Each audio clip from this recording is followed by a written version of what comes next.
Good morning. There are many interesting stories in sacred scripture, and among those is the story in 2 Samuel about David and his affair with Bathsheba. And David was trying to cover up that affair, but Uriah, the husband of Bathsheba, was having none of it.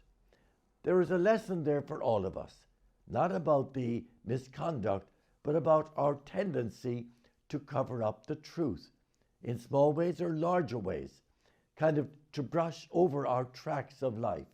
We need to be honest about where we are and where we're going, about what dominates us in the relationships of our life.